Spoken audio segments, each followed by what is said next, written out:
The information shared in this podcast and related media is intended to provide broad consumer understanding and knowledge of healthcare topics as they pertain to remote work. All content herein is for informational and educational purposes only and should not be considered medical advice. Further, this information should not be used in place of a visit, call, consultation, or advice of your physician or other healthcare provider. The owners of this content do not recommend the self-management of health problems. Should you have any healthcare-related questions, please call or see your physician or other healthcare provider promptly. You should never disregard medical advice or delay in seeking it because of something you have seen or heard on this podcast or read in related media. If you think you may have a medical emergency, call your doctor, seek professional help, or call 911 immediately.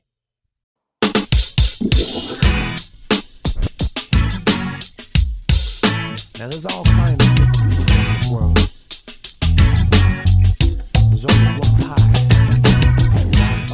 Hey everyone, and welcome to the Team Made Apart podcast Mental Health Series. I'm your host, Ryan Rogar. The purpose of this series is to destigmatize the mental health issues commonly found in the remote work community. We have partnered with doctors, therapists, counselors, and other mental health professionals for a series of in-depth discussions on a broad range of topics, ranging from isolation and depression to crafting meaningful relationships with others, and maybe more importantly, with ourselves. Our guest experts will share their insights in order to arm teams and leaders with the tools they need to thrive now and in the future. Mental health has always been a relevant issue for remote workers, freelancers, and distributed teams. But in today's climate, the subject is becoming more and more pertinent each and every day. I look forward to sharing this valuable information with you, and please join the conversation online, on the socials, or wherever the audience most suited to hear it can get involved. Before we get started, as always, today's show is brought to you by TeamMadeApart.com. Team Made Apart features articles, tools, and resources designed to teach remote workers and those who hire them how to work better together. A community for owners, managers, leaders, freelancers, contractors, and all variety of remote worker, Team Made Apart is also a terrific resource for companies interested in implementing remote work policies in otherwise co-located environments, or for those planning to build fully distributed organizations from the jump. Listeners of this podcast have an exciting opportunity to get involved in the remote work revolution. In light of current events related to the coronavirus pandemic and a sudden worldwide shift to remote work, we're offering a free remote work best practices guide for leaders who find themselves struggling to create a remote work policy in a pinch. Now, and for the duration of the crisis, visit teammadeapart.com/crisis to not only download your free Team Made Apart Remote Policy Primer, how to write remote work policies that don't suck, but to find other tools and resources to help you weather the storm. Great working relationships make for great remote work experiences, and with this free guide, you'll be better equipped to do your part in creating and maintaining a happy and sustainable remote life. Once again, to take advantage of this collection of useful resources, please visit teammadeapart.com/crisis, that is teammadeapart.com/crisis, to download your free Best Practices Guide. This week's special guest is Kamini Wood. Kamini is a mother of 5, an international best-selling author, and a certified life coach for teens and adults. Board certified through the American Association of Drugless Practitioners, Kamini is also the founder and CEO of Live Joy Your Way and the AuthenticMe RiseUp program, where she works with high achievers on letting go of stress, overwhelm, and anxiety that comes with trying to do everything and trying to do it all perfectly. She guides them on their journey back towards inner confidence, reduced stress, and into empowerment so that they can be re-energized and become who they are meant to be, both personally and professionally. Here to discuss codependency and toxic relationships as they pertain to remote work, healthy ways of dealing with stress and anxiety in uncertain times, and so much more. Join me in welcoming our guest, Kamini Wood. Hey Kamini, welcome to the show. How are you? Hey Ryan, I'm well. How are you?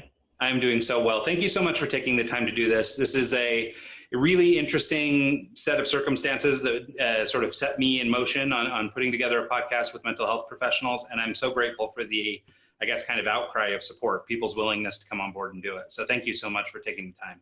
Absolutely. Well, cool. So before we get into really any of the subject matter I'd like to cover today, let's just kind of talk a little bit about who you are, what your background is, and why we're talking.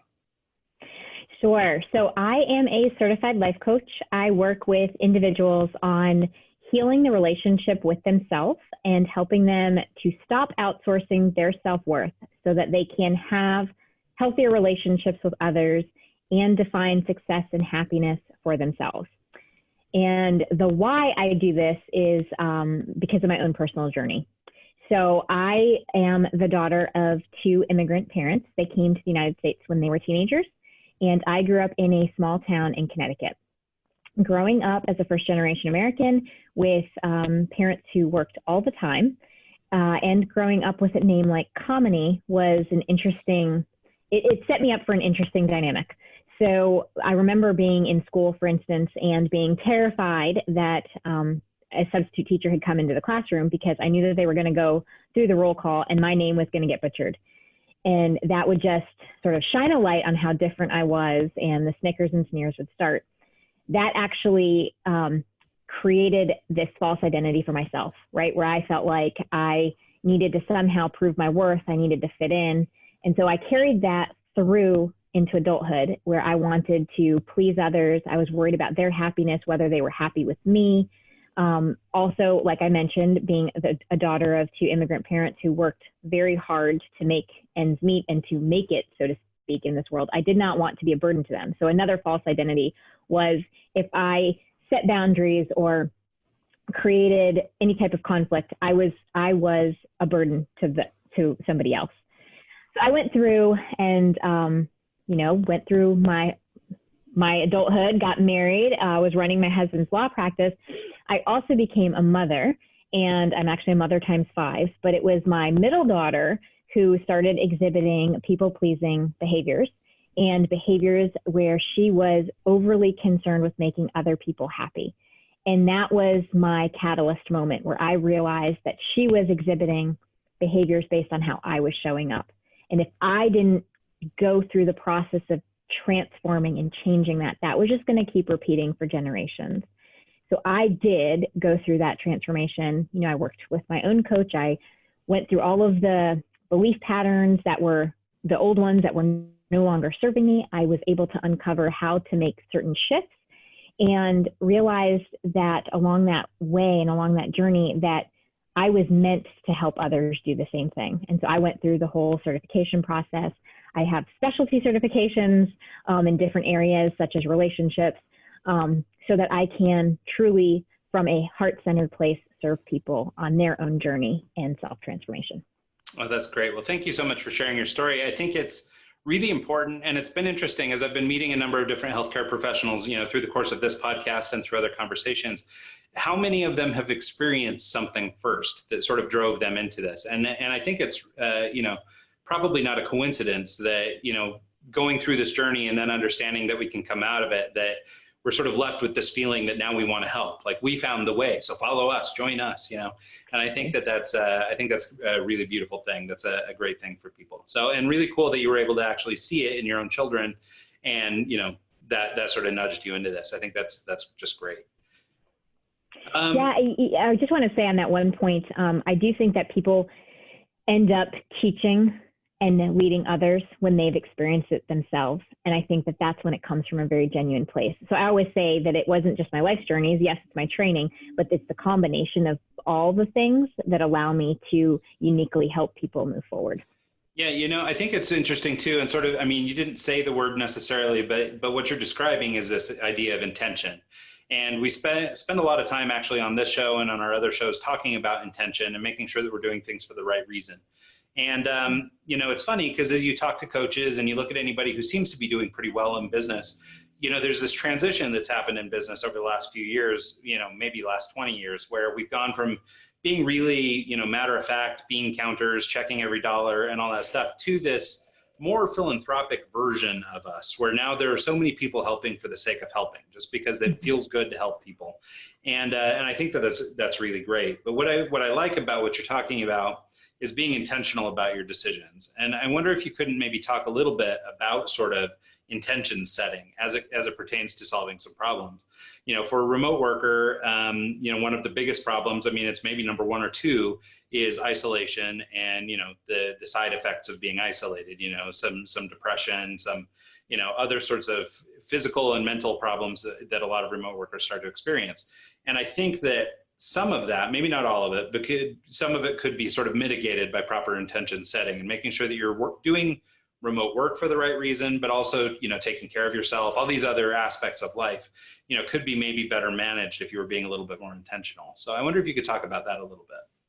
Yes, I love that you brought that up, because even in my work, I always talk about, really being aware that a change needs to happen. And when you're aware, it's almost as if, awareness is that doorway to change. And then it's up to you to decide whether to walk through that doorway or not. And that truly comes back to intention. The reason why intention is so important, and why, we talk about goal setting all the time, but when we set intentions for ourselves and how we want to show up, that's when shifts can actually happen when it comes to our mindset and our patterns of our work, for instance.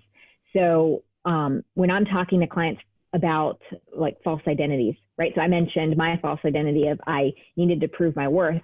Sometimes people have the I'm not good enough, right? Where they feel like they're not good enough and they never will be, or that they are alone. We can make a decision and we can say to ourselves, well, that's the old story. That's the old way that I identified. I'm ready to shift that. And they can set the intention for how they want to choose to start showing up. And when they make that decision and they set that intention to show up in a different way, they can then decide what are the certain patterns that they have to put in place, or what are the certain belief systems that need to shift in order to show up with this new intention. Without having those intentions set, it's almost like running down, a raceway without really knowing where the end line is. It's a way to set us up so that we have a pathway to where we're going. Otherwise, it's just we're meandering along. Yeah, and unfortunately, I think there are a lot of people kind of stuck in that meandering loop. One brief story or sort of experience I have with this is, I guess it's been about 8 years ago now, we moved down to Utah, and I had the opportunity to take a job. I had been running my own ad agency, my own marketing firm, but, really small, one-man operation. And I had the opportunity, I was invited by another ad agency, much bigger agency, to come in and work as an art director for them. And one of the things that I had really set out to do, because I sort of have always coined myself or thought of myself as sort of being introverted and as being kind of shy and timid and meek. And, and I feel like I get a little bit of that from, relationships in my life and stuff like that sort of fed that, I believe. And so when I had this opportunity to come down to Utah initially, I made the conscious choice that, I'm going to go here and I'm going to do my best to shine. I'm going to come out and I'm going to have a voice and I'm going to say things. I'm going to get involved. And these were all foreign ideas for me. When you're a solopreneur and you're working for yourself, it's really easy to make choices because you only have one person to talk to. And so it gets really easy to say nothing when you're in a group setting. And so I had made all these, sort of grand proclamations that I was going to come in and I was going to change who I was and I was going to be outspoken and I was going to be all this stuff. And I did finally come down to the agency and I did try and apply those things. And I did find myself getting promoted very rapidly. I found myself sort of working through the ranks and being trusted with higher level, work and things all the time. And actually now, even though I've been laid off from that agency now 3 times, I still, they're basically a consulting client at this point. We have a tremendous relationship and we always have, but so much of it was due to me setting that attention early on and understanding what it was I was going to do there. And so I think that, maybe as a little anecdote can help people understand that by how just sort of framing things. And like I say, it's totally outside of my realm. I mean, here we are on camera, for example, and like, there's nothing I hate more than seeing myself and hearing myself. And I'm doing both right now, And so, but I agree with you, by the way. I'm just going to say I'm an introvert by nature. Yeah. Well, and I think that's so many people, right? And I think that maybe we have some misconceptions around what an introvert is and what an extrovert is. I think for most of us, our opinion or our thought about an introvert is that they're this, really closed in and they keep to themselves and all this stuff. And maybe that is how introversion, manifests itself for some people. But it's been interesting because I still, even now, proclaim myself as being this introvert because this is how I see myself. And but when I say that to most people kind of go, huh? Because, oh my God, well, you're fired out of a cannon. You're busy talking to us. You're telling us all this stuff. And what are you talking about? You're introverted. What are you talking about? Right. And so it's so funny, the difference between how I see myself and how other people see me. And so that leads me to sort of maybe this next topic, this idea of identifying and working through belief patterns and trying to understand, that our beliefs may not entirely be our own. Maybe they were imposed by somebody else or, whatever. And I guess what I'm really curious about is how do we recognize those things so that we can fix them? Yeah, so the belief patterns that we have most often can be traced back to when we were children. And it's not that necessarily that somebody said something, but it's those covert messages that we acquire when we're 6 or 7, whether it be in conjunction with how we were treated or how we were in dialogue with somebody and we took a message that they said and in our minds it twisted ever so slightly. So going back to my story, which I shared earlier about, being this shy little kid who wanted to just fit in and be accepted, the covert message I picked up, nobody ever said to me, you have to fit in. It was just this covert message of wanting and thinking that I needed to fit in.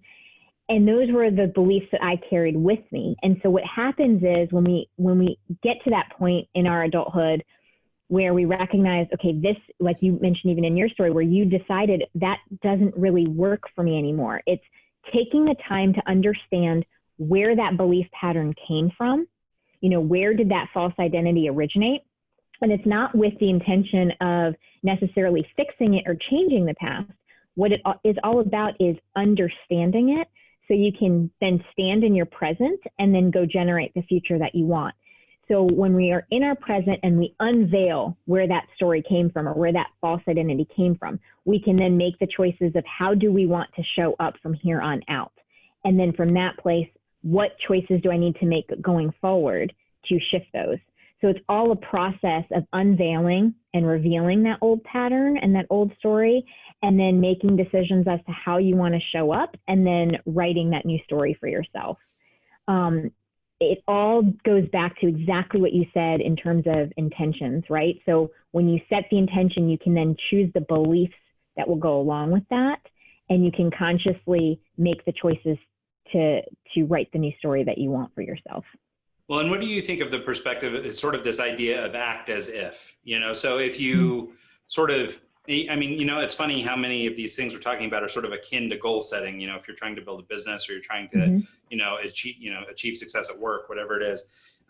What do you think of that? I hate it because this sounds horrible, but that kind of fake it till you make it sort of approach where you're sort of modeling the behavior of somebody else as a way to try and change the way that you see yourself. It seems like we get sort of set, into, behavior patterns based on the belief patterns and, maybe further back, based on this intention we're talking about. So these things sort of seem to build on one another. But how do we, what are your thoughts on I hate fake it till you make it, but sort of this idea of modeling somebody or having somebody lead by example for you? Yeah, I've never actually put it in that act as if mentality, just because when we approach it with I'm making the decision that I want to shift how I'm showing up, I'm making the choices of how I want to show up. But in some sense, it is related to that act as if, where you are going to act as if you are this new person, you're showing up with this new identity until it becomes the new pattern, because it's all about neural pathways, right? So our old identity and the old way of showing up were the neural pathways that we had. They're the go-to. So I equate it to as though it's a paved highway, right? So the paved highway is super easy to go down. It's smooth sailing. You know how to get from point A to point B on that highway. That's the old pattern of showing up. And what we're doing here is we're saying, well, we want to shift how we're showing up. We want to shift those patterns of either our beliefs and or how we're doing our daily work. And what that is it's a shift in neural pathways. It's creating these new pathways in our brain. Well, how do we do that? It's as if we are going into the forest and creating a new path. And it's really bumpy and rocky and really frustrating, because every time you seem to get started, you hit another bump in the road, and it would be so easy to go back to just the straight paved highway, right? Because that's what we know, it's smooth. But if you just stick to it long enough, eventually you're going to create a smoother pathway for yourself in the forest, or the park, as people, whatever way you want to look at it. And it becomes smoother each time you go down that pathway. And that's basically what we're saying here is it's the decision that I'm ready to shift from the highway into this new unclaimed pathway down into the forest, and I'm ready to do the work, and I'm going to keep doing it and keep showing up until the pathway becomes smoother. And so, yes, to your point about the act as if, it's almost as if you have to say to yourself, well, I'm going to keep going down that path and keep saying, this is my new pattern, this is my new belief system, until it becomes second nature, until those new neural pathways are built. Yeah, I think that's a good explanation. And it's funny because like with the idea of act as if, it almost feels a little bit as a step away from the sort of total empowerment, right? Because the idea is that we're making these decisions and we're being intentional with what we want to do. But I do think for a lot of people, I don't think it makes sense to totally discount this idea of acting as if. Just if you sort of, even look at how we grow, right? I mean, we emulate the behaviors of our parents and our peers, and, we're looking at all that stuff. I think the only danger comes, or one danger could be I don't know, modeling your behavior after some celebrity or something and getting yourself in some trouble because you think things work a certain way, but you don't actually have the insights required to understand what it is they're doing. And so I think it makes sense to, act as if, but with care. So exactly. That's right. That's a good way to put it. So, and maybe this is a natural transition to the next topic. Let me know if this is too big of reach, but I wanted to sort of talk a little bit about sort of codependency. And so, and I think that these things sort of dovetail nicely into each other because it almost seems like if act as if goes wrong, or if things go too far, then maybe you can become codependent or something. But I think I also am probably reading into codependency on a very high level definition of it that maybe isn't fully baked. Maybe I don't fully understand what codependency is. So can we talk a little bit about what it is and then maybe reflect on how it might sort of relate to the life of a remote worker?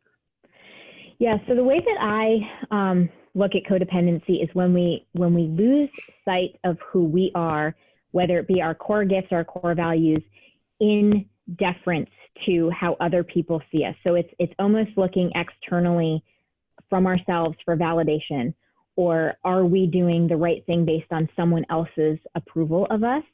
I think when we're talking about relationships, what happens, and I know this well from being a people pleaser myself, is constantly looking externally for that validation. You become so codependent on getting that affirmation from some source outside of yourself that you almost you lose sight of who you are, your own identity, but also how you feel and what you want. So in terms of in terms of the remote working, I think what ends up happening at times would be, and not even just remote working, but just in employee-employer relationships, is there are times when we are looking for validation so much from either our coworkers or our boss that we lose sight of our worth and our value. And likewise, I have seen employers become so codependent on their workers that they actually can't function without their employees around them because they lose sight of who they are. So the way that I look at codependency is if you were to think of two circles, for instance, so this happens with any relationship, friendships, romantic, workplace, there are two circles, two different people. Codependency is when both circles are on top of each other. It's really hard to see what each person, what they stand for on their own. They're constantly looking to the other person for, not just their identity, but like what they're thinking, what they're feeling. Are they okay? Are they doing this okay? What we'd like to see is those two circles to somewhat separate. So there's still that overlapping part where there's the us, which is the relationship, but each circle still has a section that is their own, which is their own identity. They get to decide and they get to identify with who they are, what they're feeling, and what they're needing. And that relationship is an interdependent one. And so with codependency, the reason why it can create such toxicity is because if as a codependent, you're not getting that validation from the other person, you basically end up shutting down. You don't know how to function without that other person. And when we're trying to move beyond codependency, it's actually a process of realigning with who you are authentically, realigning and re-engaging with what it is that you feel and what it is that you need outside of the other person. Okay. Yeah, no, I love that metaphor of the two circles. That really helped sort of break out what the difference between codependency and interdependency is, because I think for a lot of us, maybe there's, the line's kind of blurry between what those two things are. So as you started to get into, or sort of, alluded to with your comments there, we started talking a little bit about toxic relationships and toxicity. And I think that this is something that happens, in regular workplaces too, and now maybe in regular workplaces that have gone remote, toxic relationships from inside the business have now been extended to our remote working operations. And I wonder if you could talk a little bit about, codependent or not, but being able to identify a toxic relationship, sort of the characteristics, the things you might look for in a toxic relationship, and then maybe how we could start to move past one, or at least maybe by recognizing it, we can move past. Yeah, a lot of, there are certain red flags that come up when you're dealing with a toxic relationship. So when you find yourself, for instance, walking on eggshells around the other person because you're really worried about sharing what you think about a situation or how you feel about it, that would be an indicator that there's some toxicity there. Because truthfully, if you're in a relationship, any type of relationship, workplace, romantic, parent-child, you should be able to communicate with the other person. The second red flag is if you do feel like you're changing who you are in the relationship. That could indicate that there's something, there's an issue. If, for instance, there's a lot of negativity or the other person is consistently putting you down, that would be a red flag that something is not right here. And then, of course, we talk about this routinely in my line of work, especially when dealing with relationships, is that narcissistic relationship where the other person is so self-involved, and the only way for them to be in relationship with you is to control you or to put you down. One has to worry, okay, is this a narcissistic dynamic, right? When they are constantly putting themselves up, but the only way to put themselves up is to cut you down, that could really be a red flag that there's some issue going on there that is leading to this toxic relationship. Okay. Yeah, no, I think that's really good criteria to sort of outline that. And I think, I don't know if you've noticed, but as we've been going through this sort of first half of this interview, I really wanted to try and lay out some of these things so that we could sort of understand the definitions, because I would like to spend maybe the second half of this discussion thinking more about the overcoming part. Mm-hmm. So much of this is, trying to, I guess, kind of take control of our own lives, right? It's really easy to fall into the trap of sort of people pleasing and some of these other things, right? Because we want to do well for people and we want to help people out. And I think, genuinely it begins maybe from a good place. Well, hopefully it began in a good place for most people. And I think that, as just sort of our human nature lends us to wanting to help one another, I think that we can fall into traps where we're being taken advantage of and things like that. And so, and then, those things begin to start snowball downhill, and you start getting, depressed or insecure or whatever. You start feeling these negative feelings as a result of, something that was seemingly not that big a deal. And so I wondered if we could sort of shift this conversation into sort of self-leadership, self-improvement. How do we start to overcome these things? So maybe sort of going back through the loop, but maybe in a little bit more heavy detail. Let's circle back to sort of belief patterns and sort of setting ourselves up. So if we have, lived, our whole lives, I just turned 40, so I'm having a lot of introspection all of a sudden. And so, here we are, 40 years of doing things a certain way. I keep threatening my wife. I'm coming back with a man bun. There's a whole new me coming down the pipe. And so, but I don't know how do we get there? How do we actually start to, find the building blocks to start changing our lives? So a lot of this has to do with when I refer to self-leadership, I refer to it in 3 pillars. One is your self-esteem. The second is self-confidence. And the third is self-compassion. Just in society in general, self-esteem and self-confidence are talked about routinely. So I really don't spend a whole lot of time focusing on that particular aspect of it, although they are vitally important, right? What we believe we're capable of is huge, which is our self-esteem and our ability to do that in our self-confidence. That third pillar, though, that self-compassion pillar, is huge when we are trying to move from a false identity into this new identity that we want to claim for ourselves. So what really is self-compassion? Self-compassion is basically 3 prongs. The first one is recognizing that we are spiritual beings having this human experience. What does that mean? That means that we are doing the best we can with the information that we have at any given time.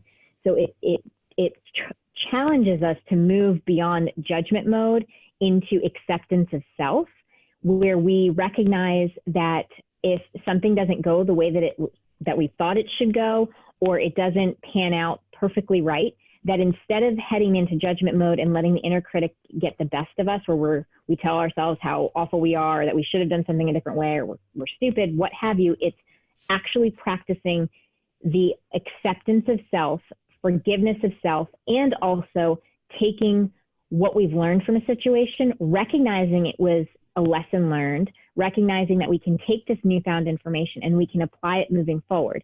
Because in life, it's letting go of this idea of perfect and perfection and recognizing that life is just this evolution of self-growth, and that each step that we're taking along the way is just part of our journey through life, because life isn't happening to us, it's happening through us.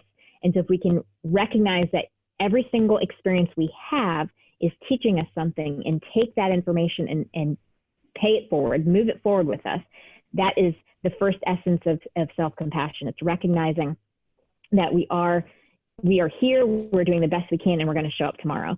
The second part of it is this difference between isolation and common humanity. What that really means is that we're not here alone. There are other people who have had similar experiences. And while they cannot necessarily experience something exactly as we have, because our own thoughts create our own reality, right? So it's not that somebody will have the exact same experience as us, but they will have similar ones. It's recognizing that people have had similar experiences, have lived through that, and that we're not alone in what we're going through, and we can ask for help. It's learning that there's bravery in vulnerability, going out there and saying, I could use some support with this, recognizing that it's okay to ask for that help. And that's the second prong of self-compassion. And then the third prong is really being mindful. And it doesn't mean going and meditating. There's a difference between mindfulness and meditation. Mindfulness is just getting present. There are so often when we're going through life and we are, checking the boxes of all the things that we're doing, we're either living in the past or we're living in the future. Mindfulness is the practice of actually just being present in the moment. So it's taking the time to, yes, breathe deep in and out, but then it's also the way that I challenge most of the people I work with is to just hone in on what your five senses are doing in a specific moment. What am I hearing in this moment? What do I see in this moment? What are the smells around me? What's the taste in my mouth? What can I touch? Really get in touch with those five senses, because that will settle down the thoughts that are going through our mind, settle down the monkey mind, let us be present in this exact moment. When we can practice this, right? When we can practice all three of these, this concept of self-compassion, we're able to then shift our belief patterns, because we're able to recognize that we are continually growing and we're continually doing the best that we can each and every day. Yeah, no, I think that's great. As you were talking, I had a thought about a story I had once. I've sort of always struggled with my weight and trying to keep things where I want it to be. And so every now and then I'll start working with a nutritionist or a coach or something to try and, maintain weight or keep weight off. And I remember at one point I had a teacher, or a coach, she was largely a nutritionist, but she tried to work on some of these mental things too, right? Because so much to do with weight loss has to do with getting your head right. Mm-hmm. And I remember that she had me, or it sort of instructed me to have this little daily affirmation where you'd stand in front of a mirror, and I don't remember the whole thing. It's been some years now, but something about, loving myself and I'm perfect the way I am and all this kind of thing, right? Just sort of this, say this positive thing in front of yourself, right? And the idea was she was trying to repair some of these belief patterns, right? The negative parts of carrying a little extra weight. And for me, I actually couldn't do it. I tried to stand in front of the mirror and it felt like an outright lie to me. And I didn't feel like I could actually just lie. Like it didn't seem like the right thing to do, right? Because I wasn't feeling that way. And, and I still have moments where I'm not feeling that way. And, and so it's interesting, as you're talking about some of these things, and trying to develop some acceptance and some, overcome inner critics and things like that. Like, I bet if I tried to sit down and do it right now, I would probably still feel the same way. I probably couldn't just recite this little, this little phrase. It's kind of a nothing, but because I didn't buy it, I couldn't say it.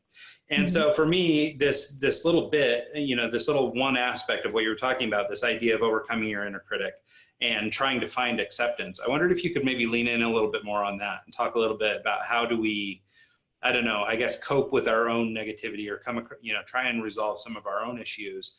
As it pertains to this, I know for many a remote worker, as you start to spend a lot of time alone and you become isolated, some temperaments and some people cope better than others. And for some, it's a big issue and others, it's not really. And so it's not a universal truth that you're going to feel this isolation, and many people do go get their social needs met by friends and stuff like that. Maybe they don't get it through the workplace and stuff like that. But I do know that as you start to slip into these funks, where you're not feeling 100%, you're feeling alone, you're feeling, dark, and you start thinking dark things, you do get into a sort of a cycle here where it would be really difficult to overcome this inner critic or to beat that person down, because at some point you might think they're right. And so I wondered if maybe you could just explore that idea a little bit, like how somebody might sort of, again, back to the concept of sort of piloting your own ship. How do we start to take control back, especially if you're already in a spot where you're feeling kind of down?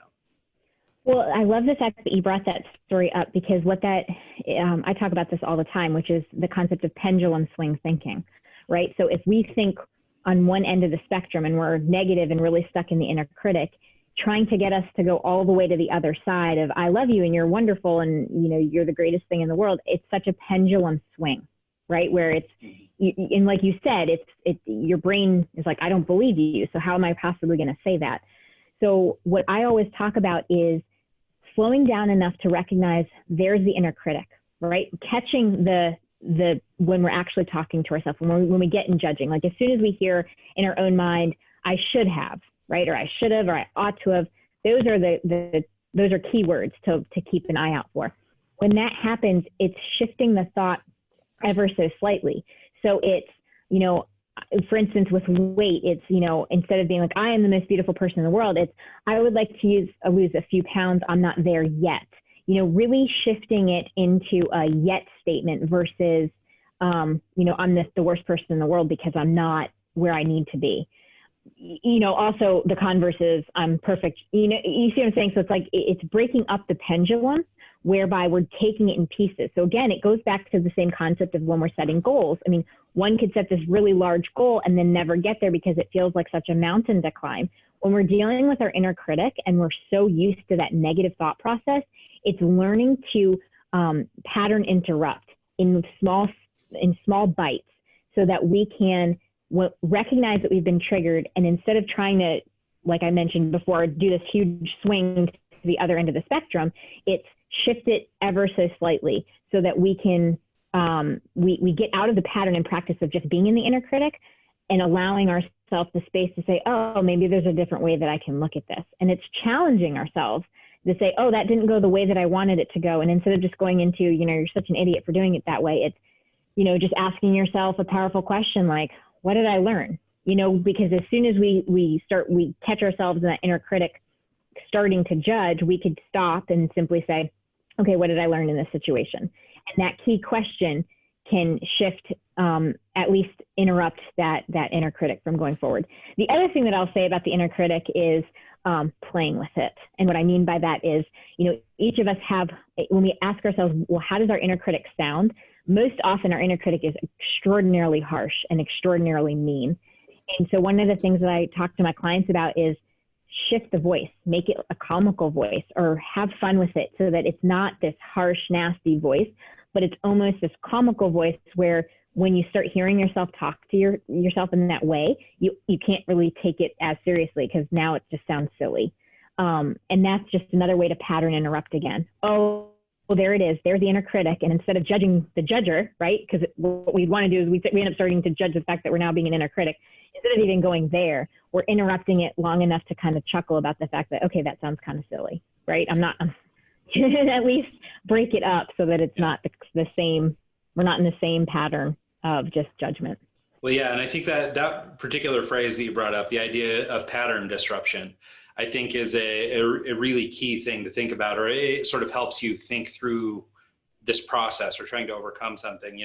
So much of what you're describing, it occurs to me that, life exists sort of in the middle, and then we've got these extremes on either end, but basically we've got the spectrum, right? And there's sort of I don't know if you think of it in sort of there's sort of like a tolerance, right? And when you get to, the maximum tolerance, then you start getting, overconfident, you become kind of a jerk or whatever, maybe you're egotistical on that end. And then on the other end, you're this meek, mild person who's having trouble getting through life because you're so sad or whatever. And so I think that, this idea of breaking up that spectrum, by breaking the patterns along the way, can sort of, I guess, empower people a little bit. Also, by breaking things down, I just made a note here, chunking, this idea of breaking things into smaller bits, rather than saying, okay, I want to lose 100 pounds. It's, okay, I want to lose 10 pounds this month, or 10 pounds and whatever the doctor recommended weight loss structure is for legal purposes. And so, exactly. Yeah. And so, but one thing that occurs to me, so we're talking a little bit about sort of inner critic, self-acceptance, some of that stuff. And I think it's really important. I may circle back, but I did want to talk a little bit about sort of internal versus external. So a lot of times I think that we actually are being imposed on when sometimes we think we're doing it to ourselves. And I think that, it maybe comes off as paranoid, or that, oh, they're out to get me, or some kind of thing like this. And so again, we're on the spectrum, and there's an end of that where, we're wearing tinfoil hats. No offense to the tinfoil hat fans, but for everybody else, I think that it's also fair to understand that we may be having other people's shortcomings, or I guess I don't even want to call them shortcomings, because, people live on different spectrums, but, whatever it is that this other person is experiencing, their experience is sort of being imposed on us, and it's making us believe certain things about ourselves.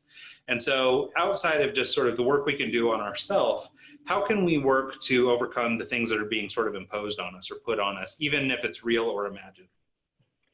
So I think the biggest thing here is recognizing that we are always in control of how we react to a situation, right? We don't get to control what other people say to us, what they do, and how they show up. But it's recognizing the thing that we do get to control is our choice in how we react to it.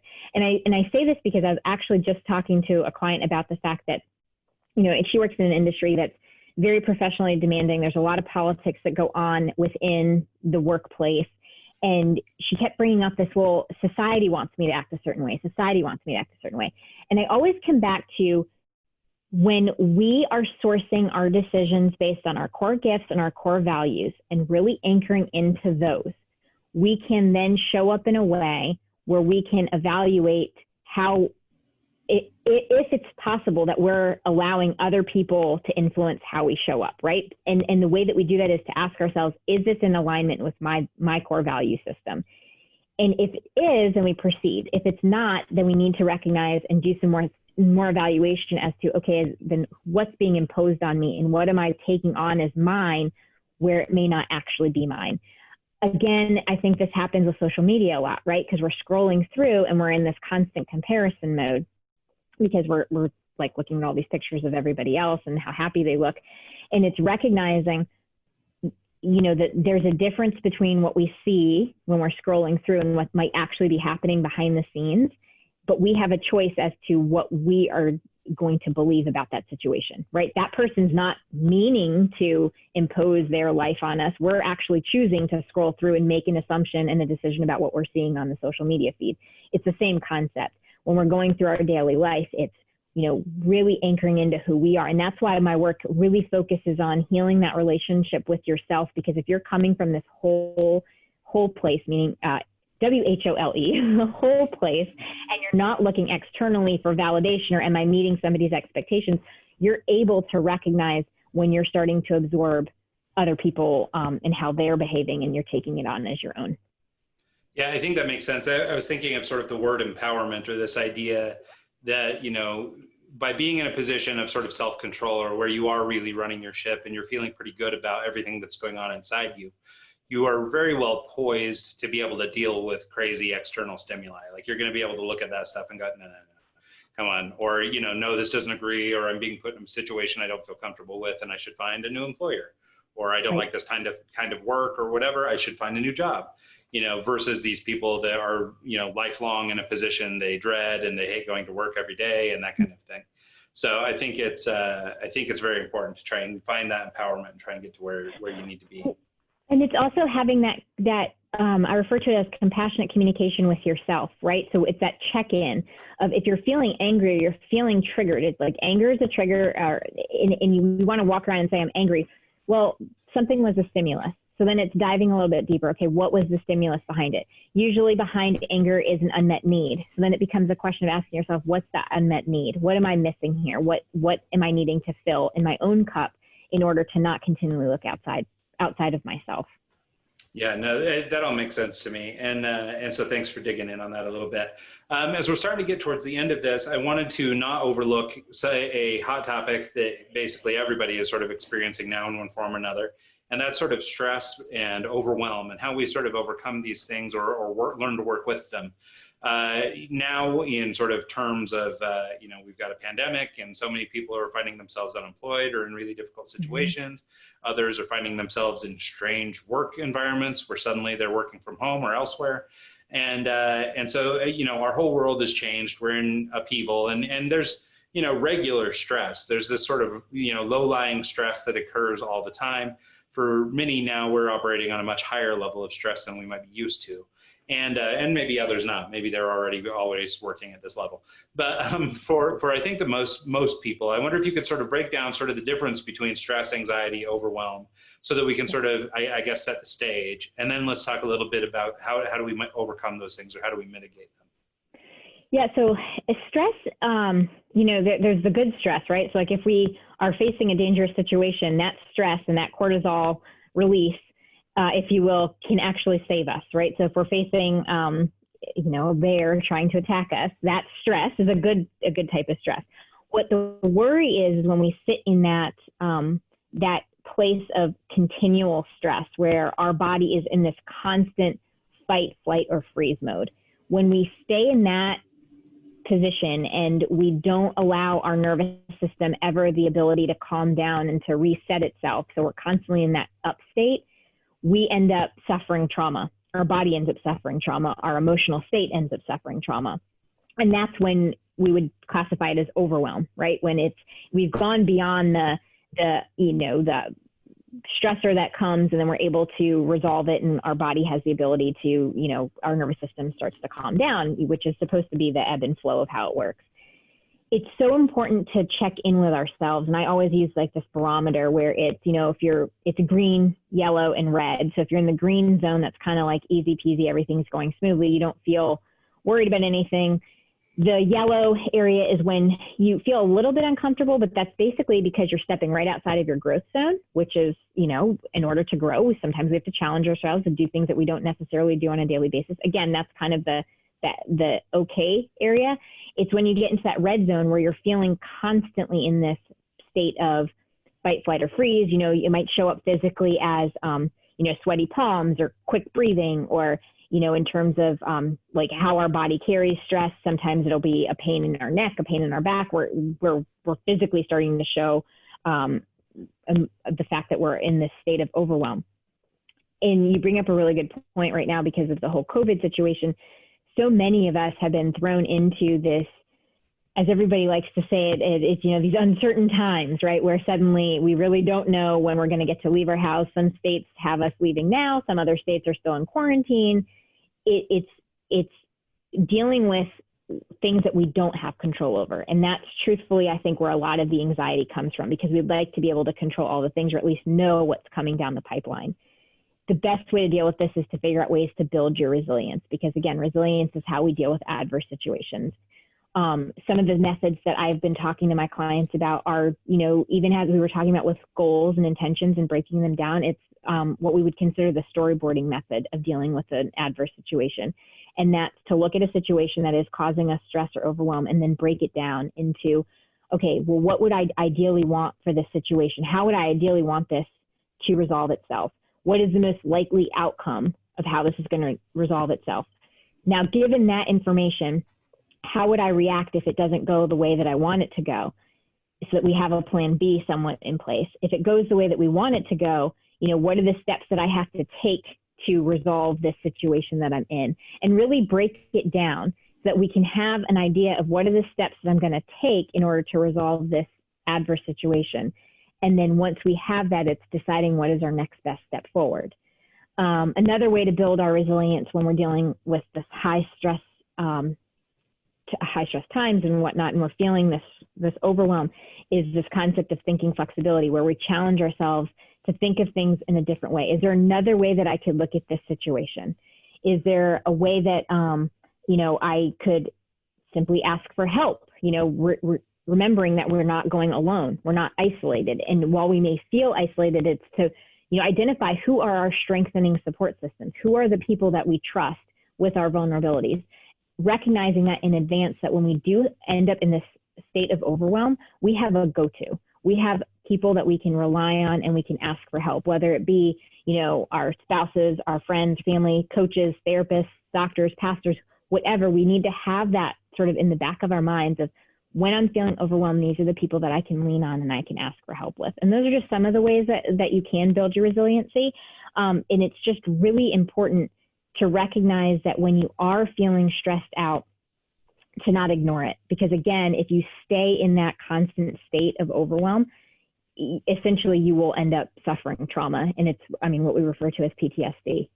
So it's recognizing that and figuring out what steps you need to take in order to manage that situation.